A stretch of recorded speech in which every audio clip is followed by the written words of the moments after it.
माझी शाळा.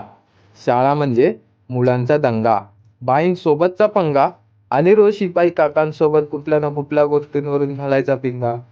शाळा म्हटलं की आठवणीतलं सुवर्ण क्षण. कारण आता कुठल्याच गोष्टीत लागत नाही जसं लागायचं शाळेत मन. लहानपणी मला जास्त शाळेत जायला आवडायचं नाही. पण आता कितीही मनात असलं तरी शाळेत जाता येत नाही. शाळा म्हणजे मुलांच्या भविष्यातलं तोरण. शाळा म्हणजे मुलांच्या भविष्यातलं तोरण, कारण इथेच तर ठरलं जातं त्यांच्या आयुष्यातलं धोरण. आपल्याला आयुष्यात आता खूप मित्र भेटतात भरभरून. आपल्याला आयुष्यात आता खूप मित्र भेटतात भरभरून, पण शाळेतल्या मित्राने प्रत्येकाच्या मनात घर ठेवलंय कोरून. गेल्या 2 वर्षात बहुधा उलटी घडी चालत होती. गेल्या 2 वर्षात बहुधा उलटी घडी चालत होती, कारण मुलं शाळेत जात नव्हती तर शाळा घरी येत होती.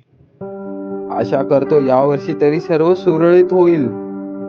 आशा करतो यावर्षी तरी सुरळीत होईल, कारण देशाचं भविष्य पुन्हा एकदा नव्या जोमाने शाळेत जाईल.